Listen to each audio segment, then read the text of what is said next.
старший библиотекарь Копыктинской сельской модельной библиотеки Рахимкулова Гульжан Амантаевна. Слова назидания Абая. Слово 17. Воля, разум и сердце обратились однажды к науке, чтобы разрешить спор, кто из них важнее. Воля сказала: «Эй, наука, ты ведь знаешь, без меня ничто не достигает совершенства. Чтобы познать себя, надо упорно учиться, а без меня этого сделать нельзя. Служить Всевышнему, поклоняясь Ему неведомое покоя, можно только с моей помощью. Нельзя, если меня нет, добиться в жизни богатства, мастерства, уважения, карьеры. Разве не я оберегаю людей от мелких страстей и держу их в узде? Не я ли предостерегаю их от греха, зависти, соблазнов? Не я ли помогаю им собраться в последние минуты, удержаться от грани пропасти, как могут спорить со мной эти двое?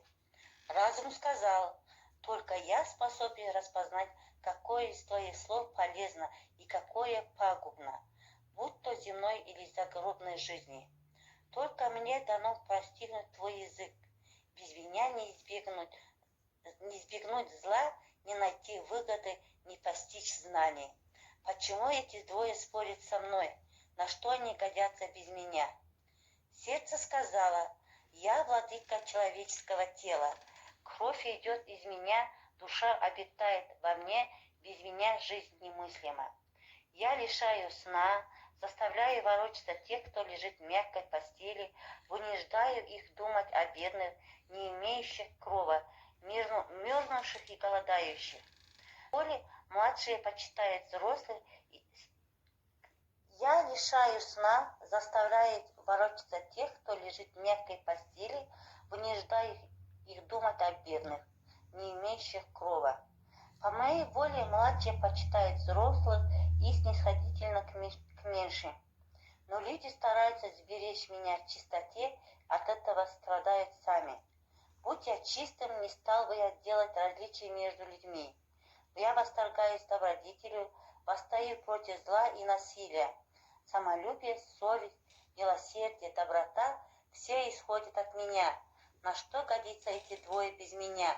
Как они смеют спорить со мной? Выслушав их, наука ответила: воля, ты все верно сказала. Тебе еще много достоинств, которые ты не упомянула. Ничего нельзя достигнуть без твоего участия. Но ведь в тебе таится и жестокость, равная твоей силе. Ты тверда в служении добру, но не меньшую твердость проявляешь и в служении злу. Вот что плохо в тебе. Разум, и ты прав. Без тебя невозможно добиться в жизни чего-либо. Благодаря тебе мы узнаем о Создателе, посвящение в тайне двух миров, но это не предел твоих возможностей. Лукавство и коварство тоже творение твоих рук. И добрый, и злой опираются на тебя.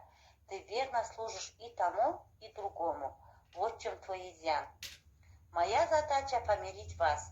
Хорошо повелителем и решителем в этом споре явилось сердце.